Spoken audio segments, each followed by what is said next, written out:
यह हमारा एसे पर लेक्चर 3 है, जिसमें हम 2023 में आए एसे पर बात करेंगे।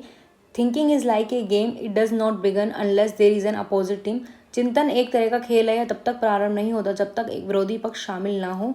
तो ये ऐसे मैंने नहीं लिखा है, ये ऐसे धर्मेंद्र सर ने लिखा है, जिन्होंने ऐसे में हाईएस्ट मार्क्स गेन किए हैं। तो अगर हम उनसे देखकर सीखेंगे तो हम ज़्यादा अच्छे से लर्न कर पाएंगे कि हमें किस तरह से लिखना चाहिए, किस तरह से हमें सोचना चाहिए, किस तरह से हमें अपने जीएस पार्ट को समझना चाहिए। क्योंकि चाणक्य ने भी कहा है कि अगर हम सब कुछ खुद करके सीखेंगे तो ये लाइफ बहुत छोटी पड़ जाएगी, लेकिन वहीं अगर हम किसी के एक्सपीरियंस से सीखते हैं तो हमारे लाइफ स्पैन में कम से कम 10 गुना वृद्धि होगी। तो चलिए उन्हीं से अब हम सीखते हैं, उनके एक्सपीरियंस से, ताकि हम जल्दी से जल्दी इस एग्ज़ाम को क्रैक कर सकें। तो चलिए अब स्टार्ट करते हैं। देखो, और लेकिन अगर आपने मेरी पहले वाली वीडियो नहीं देखी है एसे पर लेक्चर फर्स्ट, तो पहले उसे देखिए, क्योंकि उसमें हमने आपको बताया कि हमें किस तरह से सोचना चाहिए, किस तरह से हम अपने जीएस पार्ट को ही इसमें यूज़ करते हैं, और भी उसमें बहुत कुछ बताया गया है। तो पहले आप प्लीज़ उसे देखिए, क्योंकि जब आप ऐसे का first lecture, second lecture, third lecture पे आओगे, एक सीरीज वाइज चलोगे, तो आपको अच्छे से ज़्यादा चीज़ें क्लियर होंगी, अच्छे से समझ में आएंगी, और ये जिस सर ने लिखा हुआ है ये आपको बहुत ज़्यादा टफ नहीं लगेगा। तो अब हम स्टार्ट करते हैं। प्राचीन भारतीय धर्म जब सभी विचार एक थे, चाहे वह राजा हो, रानी हो या आम जनता, अच्छी बुरी सभी बातों को स्वीकृत मानो, कोई विरोधी ही ना हो। लेकिन बाद में बौद्ध व जैन धर्म के विरोधी विचार सामने आए, पुरानी परंपराओं की नींव हिलने लगी, तो चिंतन अपरिहार्य हो गया। इसी चिंतन से भक्ति आंदोलन व अन्य धर्म सुधार का आगमन हुआ। चिंतन का खेल ऐसे ही शुरू होता है। विचारणीय बात यह है कि चिंतन के विभिन्न आयाम क्या हैं, क्या यह हमेशा सकारात्मक परिणाम ही लाता है, और क्या हमेशा ही इसमें विरोधी पक्ष होना आवश्यक है। आइए इन्हीं सब बातों को जानने का प्रयास करते हैं। तो उन्होंने जो पूछा है ना, ऐसे उसकी भूमिका में ही लिख दिया, और एक दो क्वेश्चन भी बना दी। तो देख रहे हो कितना अट्रैक्टिव लग रहा है वो हमें देखने में, और कितना अच्छा भी लग रहा है। तो किस तरह से उन्होंने बांध रखा है ऐसे को, वो देखना। चिंतन के खेल से पहले छोटी सी चर्चा हमें खेल पर ही कर लेनी चाहिए। खेल की अनिवार्य शर्त है कि इसमें दो पक्ष होने चाहिए, और वो भी प्रतिस्पर्धी पक्ष। अब जब पक्ष ही एक होगा तो खेल ही शुरू नहीं होगा। उसी तरह चिंतन की भाषा चलती है। चिंतन का विरोध, विरोधोत्तर विरोध ऐसी ही अनवरत यात्रा है। किसी ने कहा भी है कि विचारों से प्रतिस्पर्धा और चिंतन की चिंगारी, इससे नए युग का सृजन, ऐसे ही चले दुनिया सारी। तो उनका हिंदी साहित्य ऑप्शनल था, तो उनकी कोटेशन पर अच्छी डिमांड है। आप अपने मन से भी जो आपको उचित लगे वो कोटेशन यहाँ पर लिख सकते हो। भारतीय नव जागरण काल का उद्भव भी इसी विरोधी चिंतन से ही हुआ है। ईसाई मिशनरियों ने भारतीय रीति रिवाजों व संस्कृति पर कड़ा प्रहार कर धर्म परिवर्तन की राह अपनाई, तो राजा राम मोहन राय, स्वामी दयानंद सरस्वती जैसे समाज सुधारकों का चिंतन आगे आया। वर्तमान के समाज में भी कई प्रथाओं को खत्म करने के लिए नए चिंतन उभरे हैं। लैंगिक समानता से बढ़ते हुए यह विचार लैंगिक तटस्थता तक आ पहुंचे हैं। धर्म, संप्रदाय, जाति, क्षेत्र व भाषा संबंधित बहुत से विचार वर्तमान में भी विरोध का सामना कर रहे हैं। वर्तमान में विभिन्न राजनीतिक विचारधाराएं विश्व में विद्वान है, लेकिन इनकी उपज राजशाही से अनवरत विरोधी स्वरों के बाद भी मानी जाती है। पूंजीवाद, समाजवाद, साम्यवाद सभी कहीं ना कहीं अपने प्रतिस्पर्धी को खड़ा पाते हैं। विश्व की सभी स्थितियों का मुख्य कारक विरोधी विचार ही तो है। क्या चीन की विस्तारवादी रणनीति ना होती तो भारत क्वाड, ITU2 जैसे संगठनों का चिंतन करता। तो अब ये ऐसे देखो, हम क्या सीख रहे हैं यहाँ से, कि हमें अपने जो जीएस की नॉलेज है उस तरह को हमें किस एंगल से उसको देखना चाहिए हमें। क्योंकि अब जब हम प्रीलिम्स में रहते हैं तो हम वन लाइनर फैक्ट के पीछे ही भागते रहते हैं। हम अपने इस नॉलेज को इस एंगल से सोच ही नहीं पाते कि हम इसका यूज़ इस तरह से भी कर सकते हैं।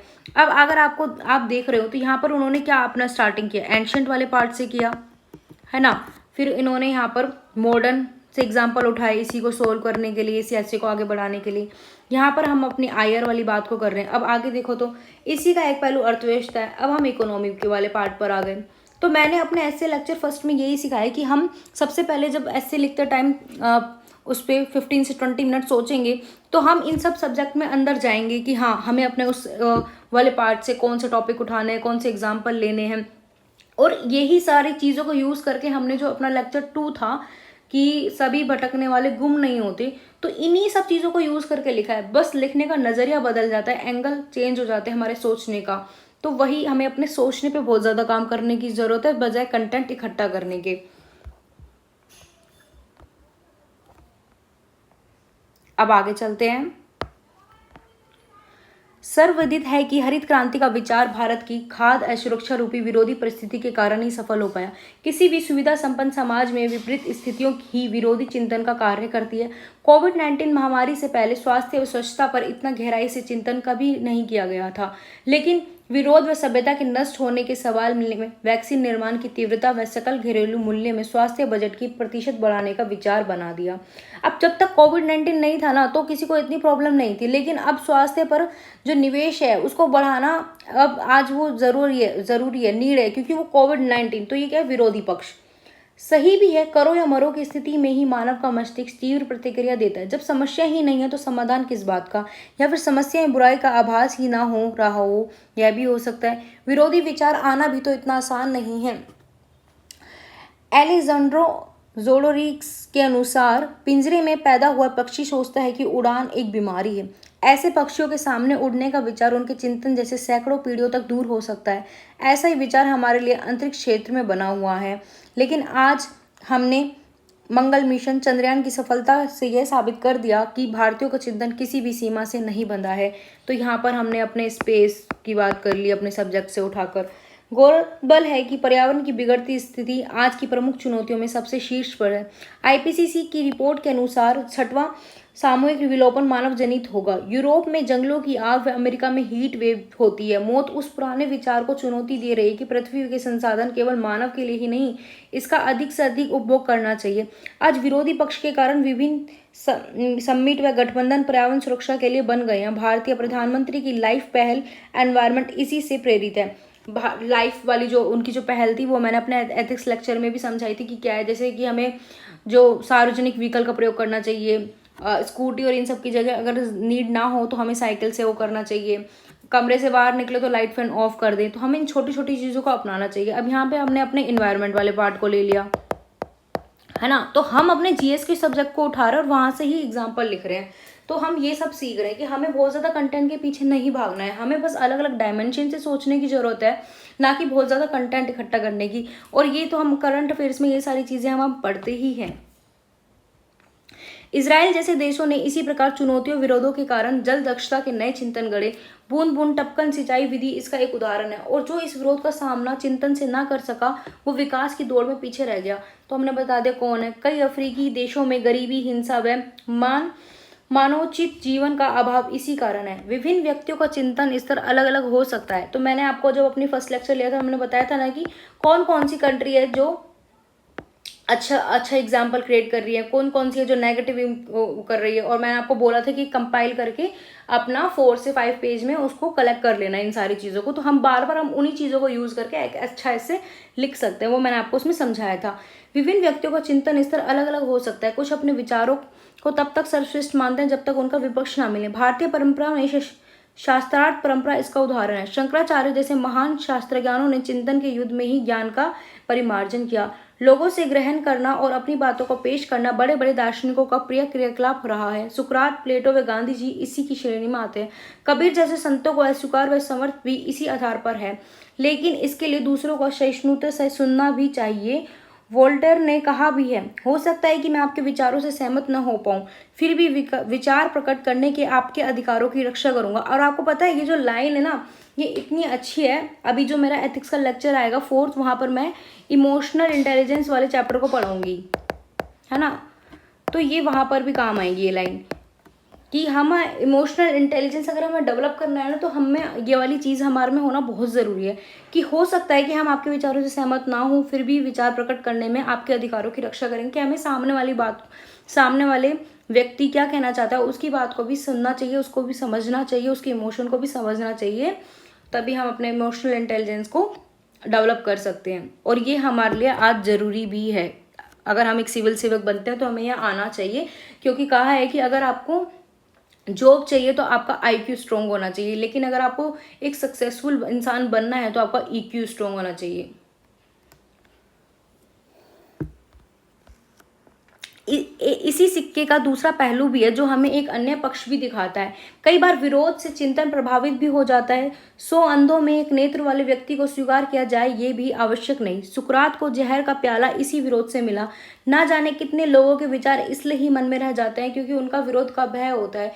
एक पक्ष सामान्य लोगों की चिंतन प्रक्रिया से भी निकलता है। गरीब व भूख से पीड़ित व्यक्ति का विरोध व चिंतन नहीं सूझता। बाबर नागार्जुन ने इसलिए कहा है, क्या है दक्षिण क्या है वाम, जनता को रोटी से काम। तो अब हमारा तो हिंदी ऑप्शन है नहीं, अब ज़्यादातर बच्चों का भी होगा, तो अगर उन्हें याद ना भी आए इतनी ज़्यादा कोटेशन तो कोई नहीं, हम 1 से 2 का भी यूज़ कर सकते हैं। लेकिन समग्रतः सभी का अपना एक नज़रिया या दर्शन होता है और गरीबों के विरोध से भी बड़ी बड़ी सत्ता इतिहास में हिली है। इसलिए अपने विचारों का परिमार्जन सामाजिक व व्यक्तिगत रूप से करते रहना चाहिए। विरोधी पक्षों को आदर से सुनना व चिंतन करना एक बौद्धिक व्यक्ति की पहचान होती है।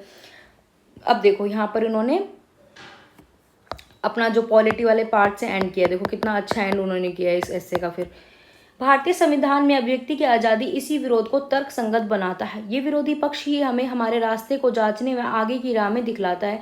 अतः किसी भी राजा की रात कहने से रात होना लाजमी नहीं है। फिसलन भरे रास्तों से सीढ़ियों का निर्माण चिंतन के सकारात्मक वातावरण से ही बन पाएगा जो समाज व मानव कल्याण के लिए अपरिहार्य है। अंत में संत कबीर की सकारात्मक प्रेरणा से लेख खत्म करूंगा।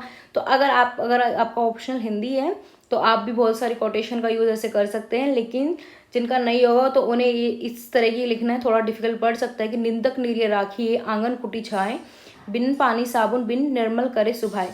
लेकिन इससे भी ज़्यादा आप देखो आपको इसमें क्या सीखना है। जो इम्पोर्टेंट है कि हम कहाँ से चीज़ों को उठा रहे हैं। अब पॉलिटी हो गया तो एग्जाम्पल हम कहाँ से उठा रहे हैं, अपने ही जीएस के सब्जेक्ट में से उठा रहे हैं। स्पेस, इन्वायरमेंट है ना, या एथिक्स में से इमोशनल इंटेलिजेंस का टॉपिक हो गया। तो कुछ हमें नया नहीं करना है। एंशियंट हो गया, मॉडर्न, इकोनॉमी, आईआर, हम वहीं से एग्जाम्पल उठा रहे हैं। अगर आप हमारा लेक्चर 2 भी देखेंगे तो आप देखोगे हमने वहाँ जीएस के सब्जेक्ट से ही अपना सब कुछ उठाया। बस हमें सोचने का अपने जो नज़रिया है उसको चेंज करना होगा, अंडरस्टैंडिंग को बढ़ाना होगा और अपने जो हम जीएस के सब्जेक्ट पढ़ते हैं उसको पढ़ने का नज़रिया हमें चेंज करना होगा। ठीक है, तो इसी के साथ मैं इसको ख़त्म करती हूँ इस लेक्चर को। और अगर आपको मेरा ये इनिशिएट पसंद आया हो तो प्लीज़ इस चैनल को लाइक और सब्सक्राइब कीजिए। बाकी मैं करंट अफेयर्स की क्लास भी लेती हूँ तो आप वो भी देख सकते हैं। और आने वाले टाइम में जो अभी 2024 में पेपर आएगा, जब आएगा तो हम देखेंगे कि हम उसको कितना सोल्व कर पा रहे हैं इन 1-2 महीने जो क्लासेस आई हैं उससे। चलिए।